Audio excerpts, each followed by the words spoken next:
All right, welcome back, guys, to another Ade and Friends. I think this is episode 4, I believe. Some good guests. I'm getting the guests right. We've got Americans in the building as well, or an American in the building. We've got Oliver, who is it's like 3 a.m. I'm hearing in Oregon. He's waited up to 3 a.m. to get involved. So thank you so much, Oliver, for joining. We've got Adam, who's here. We've got Faizan as well. Guys, we're just going to kick straight off. I know time is of the essence for some of you. I think a couple of you, like one of you's got to go work and one of you's on your lunch break. And I think Oliver wants to go back to bed. So we're going to kick off straight away. Tyson Fury, WBC, Dillian White. It's a boring subject, but it's an important one, right? It's the heavyweight championship of the world. We know the issues that Dillian White's been having. Tyson Fury, AJ. Guys, I'm going to kick off with you, Faizan. If you had a choice, Tyson Fury elevate to franchise champion and thus fight AJ, right? That's the fight that a lot of people want to see. Or Tyson Fury stay as normal champion and actually have his mandatory against Dillian White, providing obviously he gets past Deontay Wilder. Which one would you prefer? I'm really in two minds about this because I feel you've got Dillian White on one hand, who's fought numerous top 15 contenders. He's nearly waited for 1,000 days now, I think it is. And then you've got AJ, who I can't lie, I'm a bit of a fan, seen his fights against Park and Povetkin in the UK, so I'm a bit biased in that sense. But I think the fairest thing to do really is for Fury to fight Wilder next and hopefully win, then fight White next because he's waited for so long. And even though I think we can all agree that AJ Fury is probably the biggest fight in boxing right now, and I think we're probably as fans to say, look, we want that fight to happen next. But the fairest solution surely has to be that White gets his shot next. I don't totally understand the franchise champion because understanding if Fury was to elevate to franchise champion, is it then undisputed? Because from my understanding, if he loses to AJ doesn't get the franchise champion belt. His status still stays with Fury. So, I mean, it's whether there's a massive importance on undisputed. For me, I feel like it's quite important we've got a chance now. But I think the fairest way is to go Wilder, White, then Joshua. I mean, but then you've got Usyk. You throw him in there and hope that they both win both fights. So it's difficult. But I would say White next. Yeah, I guess the question you mentioned about is it undisputed? I guess we're seeing something like that now with Vasyl Lomachenko and Teofimo Lopez, right? Yeah. I still think of that as all the marbles, all the belts. I know Devin Haney's got the WBC, but I still think the person that wins that fight for me is undisputed. But I guess really they're not. Oliver, what about you? What do you think? Tyson Fury, franchise champion, or do what you're supposed to do and do your mandatories first? Yeah, I'm definitely in agreement. I would prefer him to actually give Dillian White the chance that I think he's earned. I mean, like he said, it's been almost 1,000 days. I know that gets repeated ad nauseum, but I really do think that Dillian White has done more than enough to earn the opportunity to fight for the belt. And you've spoken on your channel before in the past about how it's hard to give credibility to these sanctioning bodies if they're not going to actually, recognize the due diligence to actually award these fights to the people who deserve it most. If that's the case, then what's the point of even being the number one ranked contender? I don't see what the point of the ranking system is if you're not going to actually honor the fights to the fighters that deserve it most. And I also think that fight is very intriguing too. I think Dillian White is a tough night for Tyson Fury. So it'd be an exciting fight. Of course, it's not the fight that most people, especially casuals, want to see. They want to see Fury and they want to see AJ. But as a fan of like the sport and Dillian White specifically, I definitely would prefer him to go through that. And if he gets through Dillian White, then we could see the fight for all the belts, and that would be what everyone wants. Adam, like what Oliver said there, I'm kind of almost in agreement with this. I think it's a tough fight. If Dillian White does fight Tyson Fury, it's a tough fight. It's a good fight. I mean, we got so kind of carried away and excited about AJ Fury Wilder that we've almost forgotten about the other guys just below them. I think Dillian White gives Tyson Fury a tough night's work. Yeah, I agree. And I think Dillian White, since the AJ fight, I think he's improved more than AJ has, in my opinion. I think it'll be a tougher fight. But going back to your question, I disagree. I just want to see Fury against Joshua. In 20, 30 years' time, we're not going to remember White, really, are we? It's going to be the Fury AJ, and I don't care what belts are there at all. I don't care if all of them get stripped of all the belts. It's just the man against the man. I just want to see it. I don't know about you. Yeah, I'm gonna stick with you, Adam. I'm almost in agreement with that. Like, I don't necessarily care about undisputed belts. I've always said this on my channel that if you were to ask me some of the biggest fights that we've had in recent years, what belts were on the line, I can't remember. I remember the fights per se, obviously, that the Hagler-Hearns is a good example. I don't actually remember what belts were on the line. I don't even remember them walking to the ring with the belts. I just remember the fight, and then we talk about that after.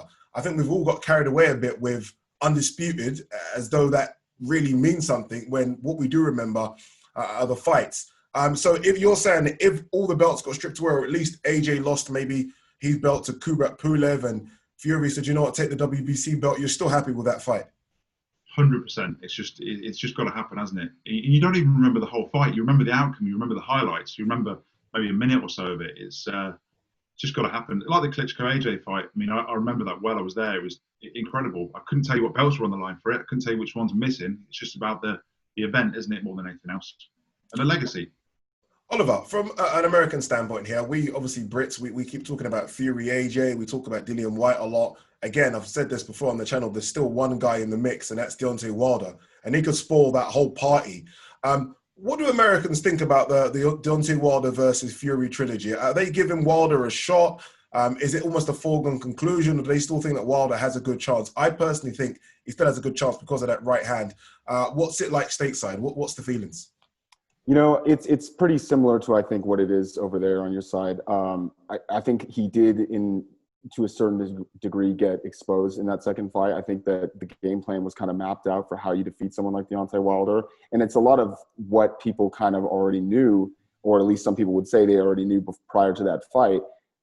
So I think at least the people that I watched the fight with, they did not seem interested in the third fight at that point. A lot of people, including, I think, maybe some of us, think that Tyson Fury even won the first fight. So that's two in the bag already. And it kind of just laid out the future for the fight with Anthony Joshua. So I would say that most people don't really even care for that fight much, to be honest. Faizan, last question on this subject. Usyk recently come out and said, you know what, I want to be undisputed. Again, we've spoken about White, we've spoken about Wilder, we've spoken about Fury, we just spoke about Deontay Wilder. I mean, Usyk's there as well, right? If Joshua does get past Pulev, another hurdle. So it's not like Joshua has the Pulev fight and then goes into the Fury fight. Usyk saying, wait, no, I want my shot as well. Does Usyk have to play a major role in this? Can you see Usyk causing Joshua problems? I think Usyk will definitely cause Joshua problems. Although I think, can an undisputed fight potentially supersede a mandatory in this case? So hopefully that would happen, but I don't know whether how much kind of power the WBO has and Usyk has on that. But in terms of Usyk Joshua, I think it's difficult, right? Because you've only seen him in one fight at heavyweight, and it wasn't really a particularly live opponent. And you've got Chisora coming up, and I feel like that's quite a good acid test for him because he's a proper heavyweight. I think Usyk will school Chisora, if I'm being honest with you, just because I think he's got that skill set. I know there's doubts about his injuries and moving up in weight because he's put on like a stone, and he's been out for, I think it's like a year and a half or so, at least. But with his skill set, his movement, I think he'll definitely cause Joshua problems. But I still think that Joshua and Fury especially are too big for him. I think with Wilder, if say he was to face someone like Wilder, he might get away with it because Wilder's just, he's got his right hand, but if you take that away, it's difficult. That's a lot to take away when it's put to sleep so many people. Yeah.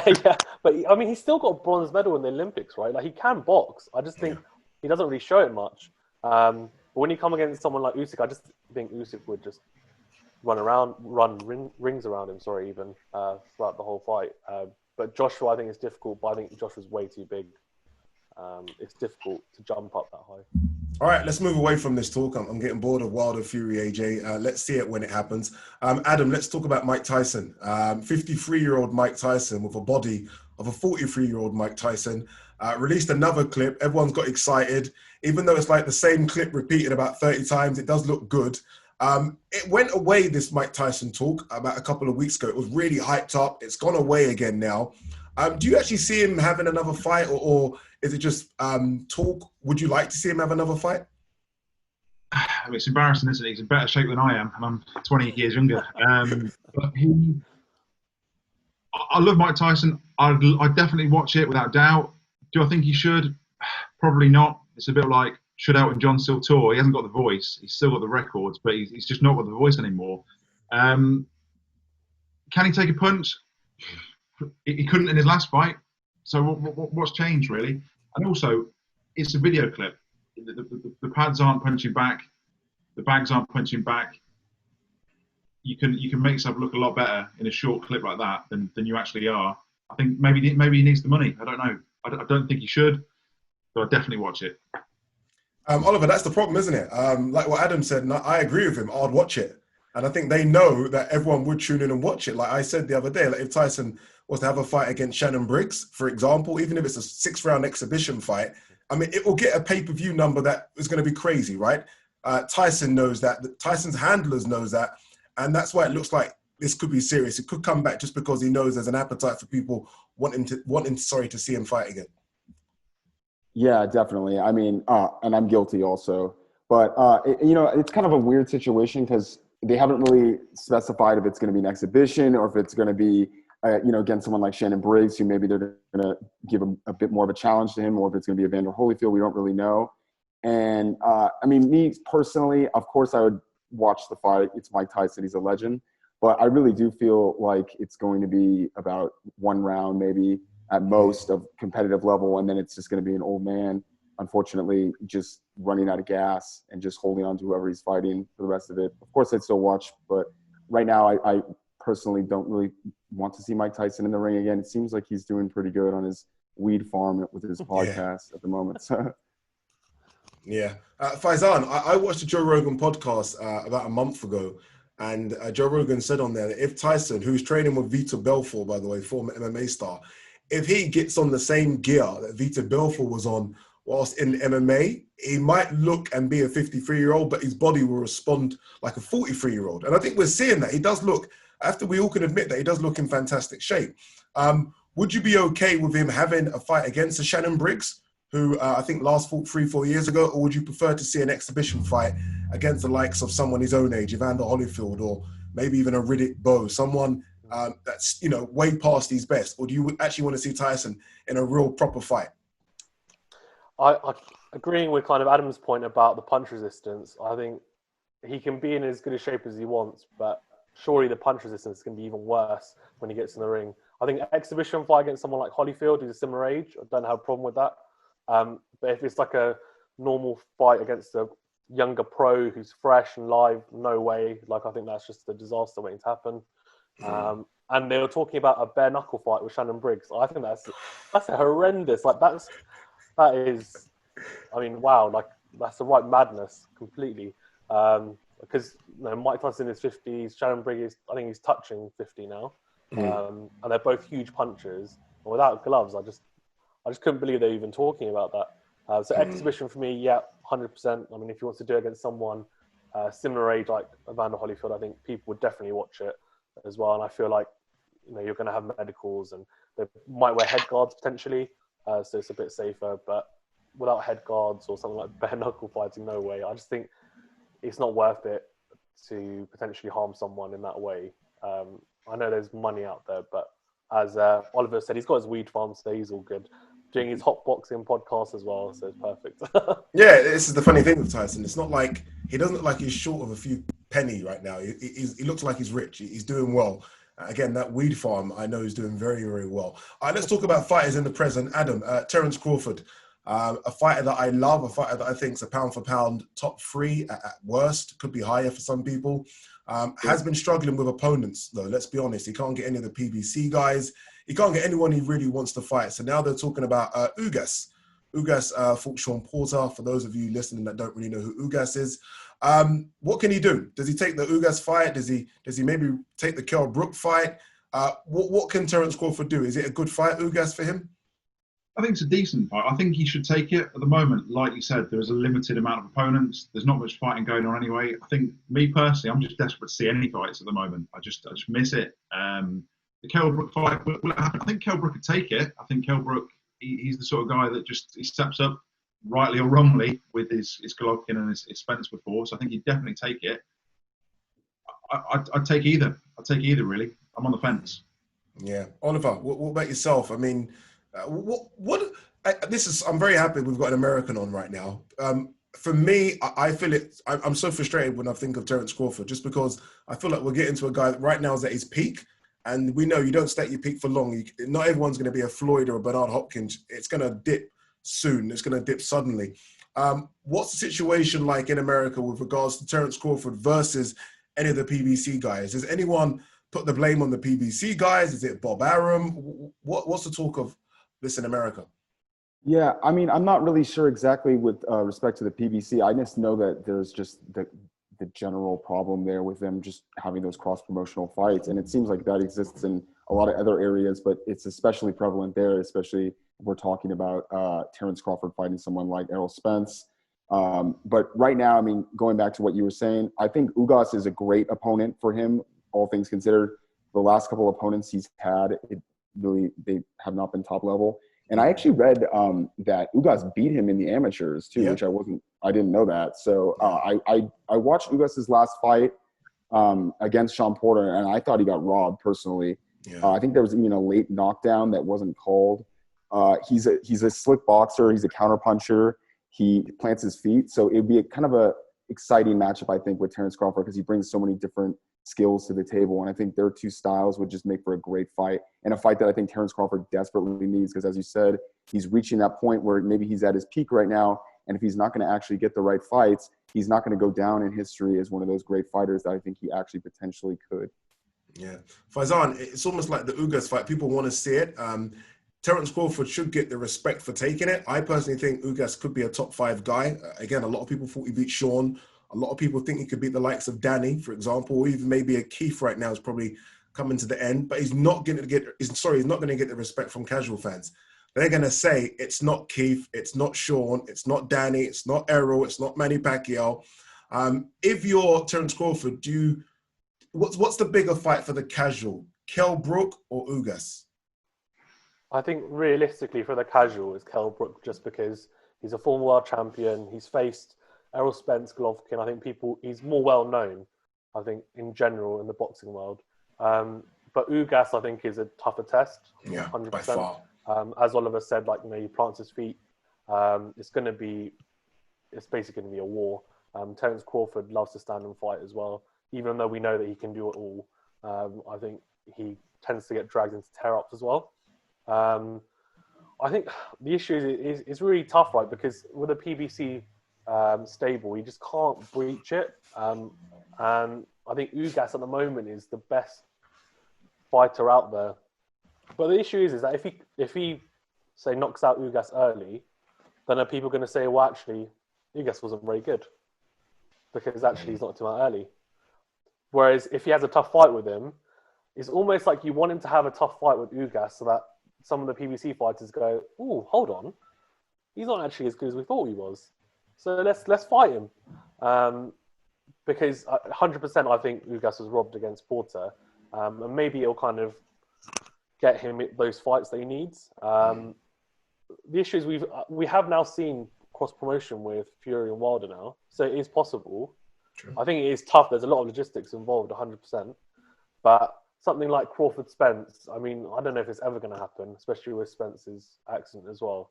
But that has got to be up there with Fury Joshua as one of the biggest fights in boxing, surely. And so the promoters have got to come together somehow. And Crawford and Spence, I mean, they definitely talk to each other. I know that over social media as well. They've got to come together and say, look, how are we going to make this happen? And if it means taking the Ugas fight and then potentially kind of going from there, then great. But Kell Brook is a casual. I mean, what does Kell Brook want now, though? Because he can either take a really hard fight against Crawford, against a really tough champion, or does he go for a champion who is a bit more beatable, but for less money? So I guess it depends what he wants. Does he want more legacy, or does he want money from the rest of his career? I think Kilbrook just wants a bloody fight. Adam, Terence Crawford, overrated or underrated? I sometimes feel like I might overrate him. Sometimes I watch his last fights. He didn't look great against Cavi Velasquez, who put him down. Benavidez' fight before that, when Benavidez was really on one leg, caused him problems. He hasn't had the big name fights at 147. Some people say even 140. Why do we rate him so high then? Just a skillful boxer, isn't he? He's good to watch. He seems up for anything, doesn't he? As well, I think when you hear him on social media. But you're right; they've just got to make the fights. That's the problem. I'd like to see some sort of rules on if you're a champion, you have to fight so often. Not necessarily. I don't know how active Crawford is necessarily, but you look at Canelo. How many fights has he had? Like 60 plus. He's under 30, isn't he? I think age-wise. Where you look at like AJ, 2 times a year. He could fight 3 times a year minimum, and then we get these bigger fights because they've run out of opponents quicker, I think. So I'd love to see that personally. Yeah, I would love to see a situation where, regardless of the belt, champions just have to fight champions. So it's almost like a champion is made mandatory to fight another champion. And then we won't have to get all this sort of political bullshit that happens in boxing. Oliver, let's talk about another guy that I think is coming to the end at 147, Amir Khan. I personally think he should probably call it quits now. I think he's achieved everything he can achieve, but he's spoken about wanting a rematch with Danny Garcia. He's still speaking about the Manny Pacquiao fight, which might happen. I mean, I think there's a good chance it could happen in somewhere like Saudi Arabia where there's a lot of money. If you're in Amir Khan's camp, if you're in Amir Khan's head, what do you do next for Amir? Oh, man, I'm a big fan of Amir Khan.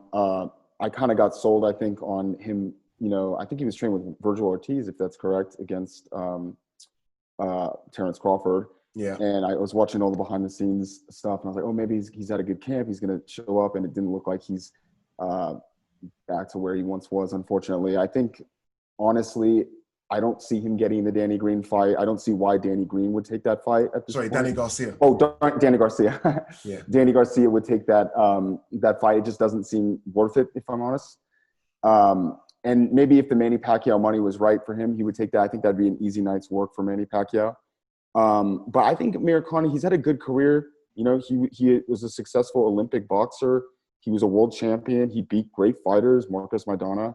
And he's been in there with some of the best. And I think he has enough money at this point. And if the Kell Brook fight maybe isn't going to materialize, which it does not seem like it will, I don't really see any reason why he should really get in the ring again, unless it's going to be for something like a Manny Pacquiao, to be honest. Faizan, what's your thoughts on this? I've always said, get in, get rich, get out. Amir Khan has got in. He's made a ton of money. I mean, I don't even want to think of what Amir Khan's bank balance is like. I really don't. Even that Billy Dib fight he had in Jeddah, we know he made 67 million in that. I mean, Billy Dib. So he's made his money. He's won his world titles. He was, I think, at the time, the best 140 pounder when he ruled that division. I actually thought above Timothy Bradley. Is there any point in continuing? What are we chasing now? Are we chasing titles? Are we chasing legacy? The legacy is already there. What are we chasing? I think he's waiting. He really wants the Pacquiao fight because he was chasing Pacquiao Mayweather for so many years. I think he was just so frustrated by not getting those fights. And then especially when Mayweather then retired as well. I think he's been calling them out for so many years. And I think, as Oliver's rightly said, I think Pacquiao's a huge favourite. I mean, Amir Khan is a huge underdog. But I can see it happening in somewhere like Saudi Arabia. I just think the money's there. He's a big draw as well in Saudi Arabia, it seems, as well. One of the first fighters to fight there. And I think the money for Pacquiao, it's there for him. So there's a title on the line, and it's also against a great, one of the greatest ever. I think that's what he's really waiting for. If he doesn't get it, as you said, Addy, he might just retire. But I think it'll be really unfortunate if he retires without facing him. I think he's going to get flattened most likely. But I think, as you said, he was the best 140 pounder, right, in the world, and he was chasing those fights. It's not like he's not dared to be great. He has dared to be great. He's fought Canelo by jumping up 2 weight classes. Like he's not scared of anyone. So I think it would be. It's just a shame that he wants to stay in the pocket too long because to basically look good because he's got the speed, but he's nowhere near what he was. And as someone who is Amir Khan fan as well, he's the one that actually properly I started at a young age getting into boxing through him watching at the Olympics, and also because he's Pakistani as well originally. I think I wouldn't want to see him get knocked out, but I feel like that's the fight he really wants. So hopefully he gets it. Yeah. Adam, what do you think? I mean, I watched Amir Khan against Terence Crawford, and look, that was 10% of that Amir Khan I remember, especially even the Amir Khan that lost in fights. I still feel like Amir Khan put up a much better performance than that. Maybe that's because Terence Crawford is that good, but personally, I think it's because Amir Khan is nowhere near the Amir Khan that we once remember. What's he hanging on for? Is it the Manny Pacquiao fight? I think he's chasing attention. I think he's been in the limelight since he was 16 with the Olympics. He's very famous. Was he on I'm a Celebrity or something like that? Yeah, he was. Yeah, I just think he wants to stay relevant. He wants to stay current. I think it must be hard when you retire having that kind of level of fame to just be a regular person again almost. So I think he's just chasing attention. I don't think he'll fight again. If he does, I think he'll fight someone that's unknown almost. I don't think he'll take a top fight again. He's got the money, like you said. I think he's a little bit scared of maybe being knocked out like he was against Canelo again. That's probably why he doesn't come forward. That's it, really. Yeah, you cut out a bit there. You said the reason is. Did you say something about Kell Brook in there? Did you mention Kell Brook? Oh, no. So when he's fighting, he's not letting hands go as early or as often as he'd like because he's scared of that counter punch and scared of he can't take a hit anymore. I think he feels maybe. Yeah. Oliver, I'm go on, Faizan. Sorry, go on. Sorry, just quickly. You know the Crawford fight? Can we all agree that that's the only fight I've ever seen him fighting where he's actually been outboxed? Even his other fights where he's been knocked out, right, when he's lost. But I feel like that's the first fight that I've watched and I've thought, you know what?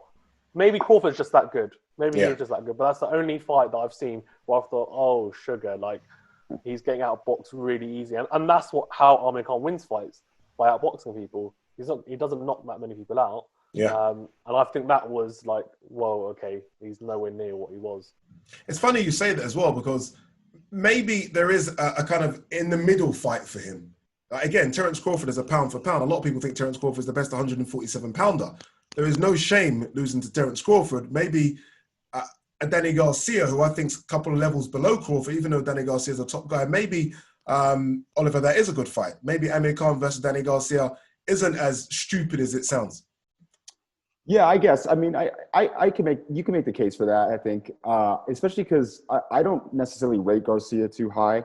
I think he's a great boxer, but I think that if he's in there with the wrong guy, I don't think, and those people happen to be, I think, Errol Spence, Terence Crawford, and I think he would even lose if he fought Sean Porter again. I don't think he's going to really do anything up there with those guys.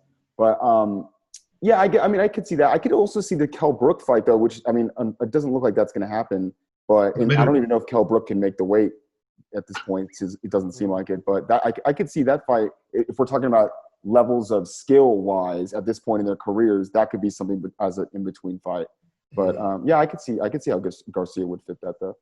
All right, let's talk about, I think, the pound-for-pound number one. I mean, some people would argue and say it's Canelo. I'm not going to argue. Canelo, to me, is right up there.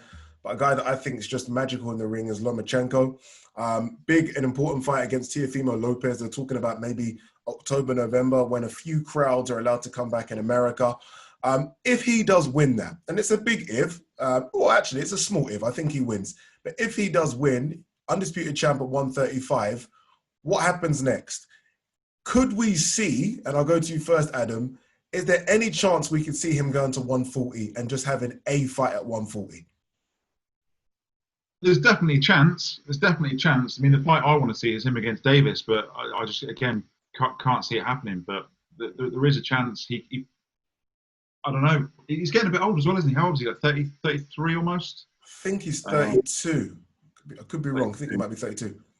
He's just got. He's just got to be active, hasn't he? He's in the later stages of his career almost. He could drop off a cliff really quickly. I think he's got to get them fights in. If he waits 3 or 4 years for Davis, who's 24, 25, it's not going to end well, I don't think, with Davis coming to his peak and Lomachenko coming out of his peak. But yeah, again, it's just about being active, isn't it, I think, for me? Faizan, a one-off fight between him and maybe a Josh Taylor at 140. If that fight was made tomorrow, honestly, no, I know it sounds crazy, right? The size difference. But if that fight was made tomorrow, boxing is about skill. Do you give Lomachenko a chance? You must give him a chance, surely. I give him a chance, but I feel like Josh Taylor's so skilled and he's so big at the weight. Like he can easily make 147. And we know that he's going to eventually end up there. And he's the top number one 140 pounder. Is he? You think he is? Above Ramirez? I think he'll beat Ramirez. I genuinely think so. This is why I'm so happy that Oliver's here, because Oliver's shaking his head like, what the hell is he talking about? Yeah. But I don't know. I just think Lomachenko, he's already got a small reach at 135. And I feel like going up to 140. But saying that, I guess Luke Campbell has a reach of someone who's a 140 pounder. Yep. So, and you know, although I don't think Lomachenko looked as good as he normally does, he still made relatively easy work of Luke Campbell. But I think we can say that Josh Taylor is a level above. So I think it will be a very close fight. I would probably edge towards Josh Taylor still. But I mean, I think he's definitely viable at 140. I just think you won't see the best of Lomachenko at 140, that's for sure. Oliver, you heard what Faizan said there about Lomachenko. What do you think he does? Look, this is a guy that I think will beat Teofimo Lopez. You can argue that if you like. If he does that, does he stay at 135 and wait around for the likes of Gervonta Davis, Devin Haney, maybe even a Ryan Garcia to start building up his name? 130, Miguel Bichel, or does he roll the dice at 140? What does he do? So, yeah, I think I could see him actually going to 140. And I think that's because if you look at that division, as far as those other names that you just named, there are a lot of young guys, and it doesn't seem like any of them are really interested in mixing it up with each other yet.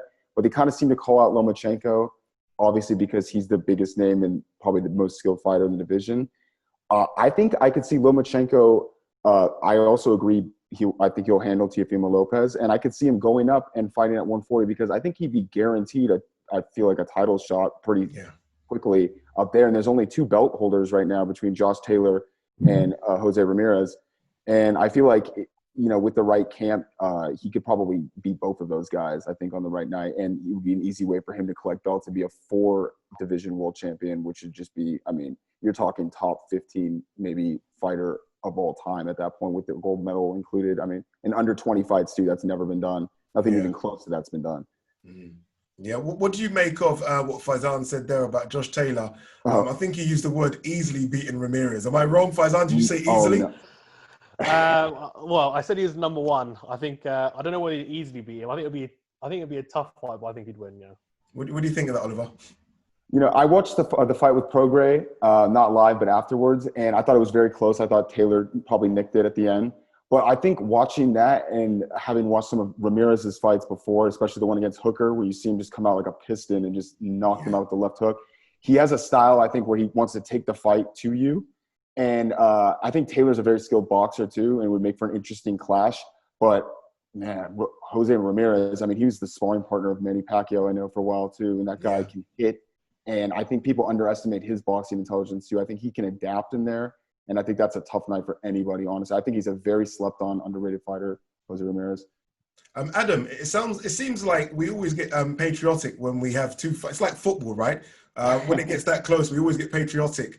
I think if you asked a lot of Brits, they would say Josh Taylor. I think if you asked a lot of Americans, they would say Ramirez. I'm 50-50 with it. I think Ramirez is a fantastic fighter, and the way in which he destroyed Maurice Hooker surprised me. Take your patriotic hat off, Adam. Who wins, Josh Taylor, Ramirez? I think Ramirez. I think Ramirez can do it. It depends. I think Ramirez, if he gets him out there and knocks him out, you've got judges as well. I think it depends where it is as well. You see a lot of decisions, but I think on a fair playing ground, I think Ramirez does him. Yeah. Interesting. Oliver, who are we sleeping on when it comes to American boxing? I almost feel like we over here, you only think about the divisions where Brits are in, and there are a lot of young, good kids coming up. I think you've got Ennis, 147-pounder, unbeaten right now, coming up. Are there any other top heavyweights that we should be looking out for over here? Heavyweight, I think you mentioned Michael Hunter before as a fighter that I think he's pretty good. I watched that fight against well, I'm drawing a blank right now. Povetkin? Yeah, and I think he showed that he can box, and maybe he doesn't have the power to hang up there with the other guys.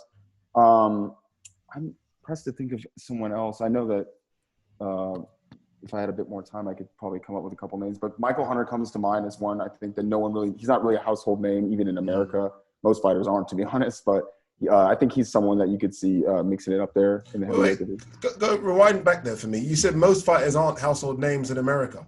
And so we over here find that strange, right? Because some of the stars over here are well known. I mean, even ones that are retired are very well known. Tony Bellew is an example of a fighter that's very well known. We all know James DeGale. We know George Groves.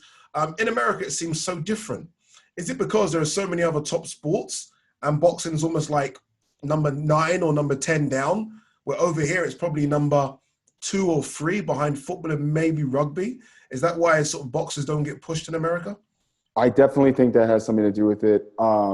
If not, that's the primary reason. I also think that, it's not a fan-friendly sport in a lot of ways. It's confusing to the casual fan. I think that a lot of the different politics involved in the sport make it kind of difficult to actually follow it. And, you've seen I don't know if you've seen the video of Tyson Fury literally walking down the street in the U.S. asking people if they know who Deontay Wilder is, and no one knows who he is. And that's unfortunate. I really feel bad for him. At the time, he was the heavyweight champion, That's crazy. I mean, you could do that over here in London and say who Anthony Joshua is.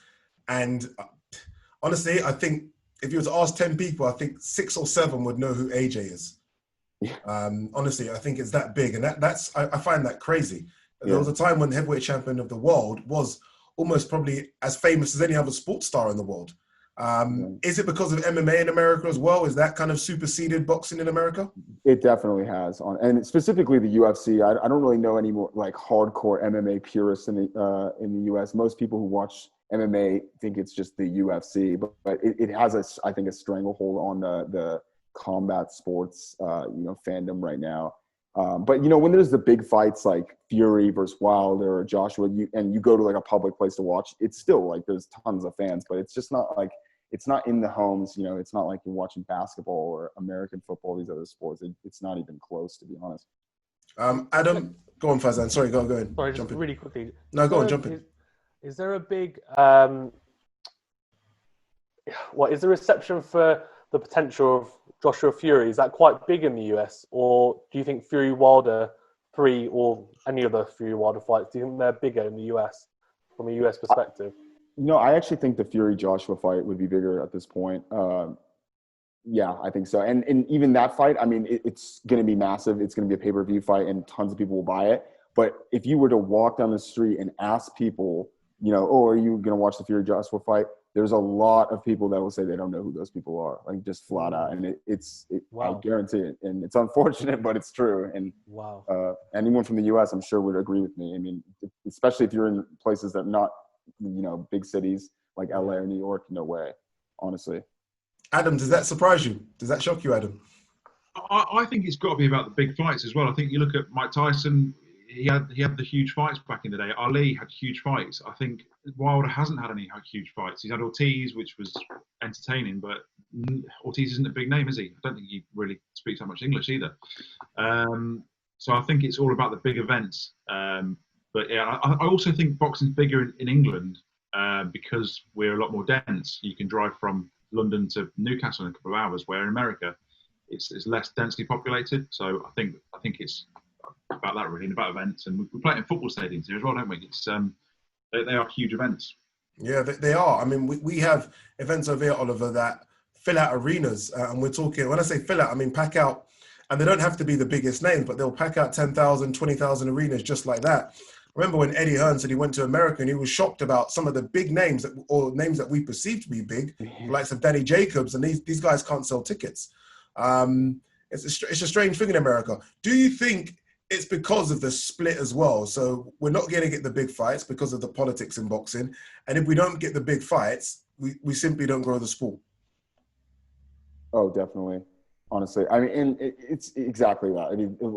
A lot of the politics for sure. But going back to like what you just said, it's funny. I just watched Crawford versus Ricky Burns was uploaded to YouTube, and I saw they filled out a stadium for Ricky Burns in Glasgow. I was like, this is unreal. Like in the US, you could have Crawford fighting if it's anywhere outside of Omaha, there's not going to be, you know, these massive and they're singing songs. It's just, I'm very jealous of the sporting atmosphere in the UK in general.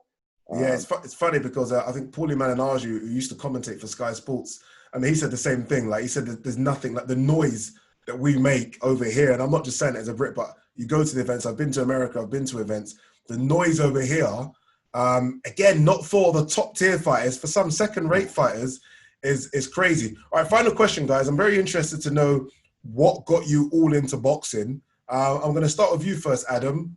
You seem a bit closer to my age. What got you into boxing? 29. For me, Ricky Hatton, I think there was just so much hype around that. I'd have been 16 at the time. David Hay as well. They're just huge names, aren't they? I was absolutely devastated with the Mayweather fight. I've watched it back a couple of times since, and I think the refereeing wasn't as it should be. Yeah, here we go. They look after Mayweather, don't they? But for me, it was Ricky Hatton. It was just immense, wasn't he? Maybe not top class in terms of his actual boxing ability or as a boxer, but in terms of the support, in terms of the hype, and from the age of 18, no younger, of course, we'd all have loads of beers and we'd watch all the boxing, and we'll stay up for all of them, really.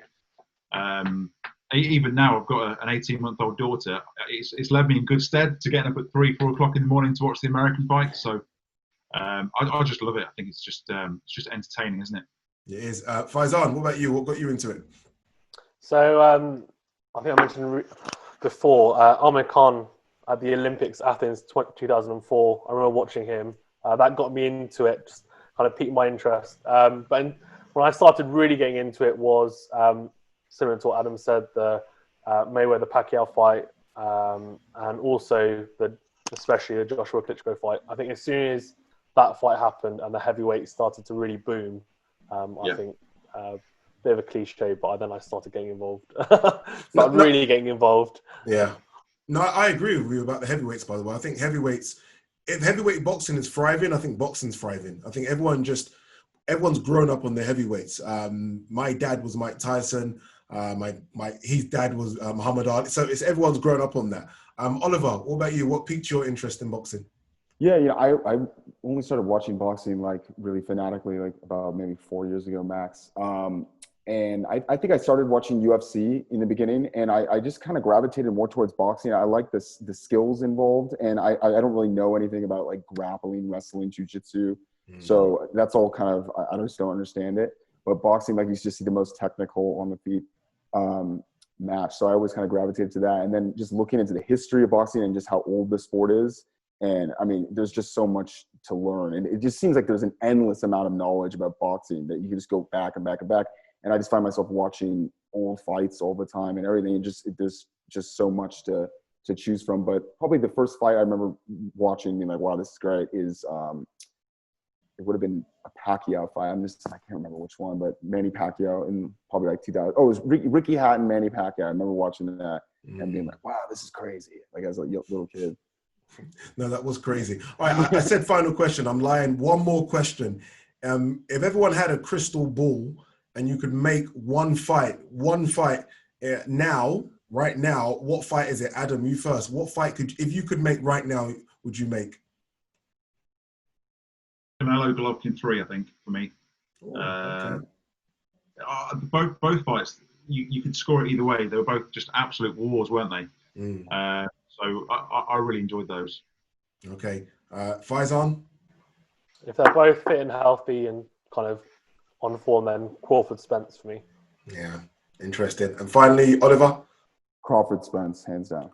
Yeah, it's a hat trick, Crawford Spence as well for me, hands down. If we are seeing the Spence prior to the accident and Crawford now, then I'll go with that. But Adams, Golovkin, Canelo 3, you know it's going to be war. You know it's going to be, it's so violent. It scares me how violent that fight's going to be. Like, someone's not going to be right after that. Guys, thank you so much for taking the time. I believe that's 50 minutes. I don't know how that's 50 minutes. I'm not sure what's happened there, but thank you for taking the time. Oliver, get back to bed. Faizan, your lunch break is over. And Adam, I know you're off to work. So guys, get on with your days. Go on, Adam, what's that? I'm working right now. You're working? Actually, are you? I'm working. He's working from home. Let his employees see this. All right, but guys, thank you so much for joining me. Honestly, much appreciated. We're all going to get it done again. As you guys know, I'm trying to give everyone a chance to get on. It's been fun, but thank you for joining Addy and Friends Part 4. Yeah. Peace. Thanks for having me. Cheers, guys.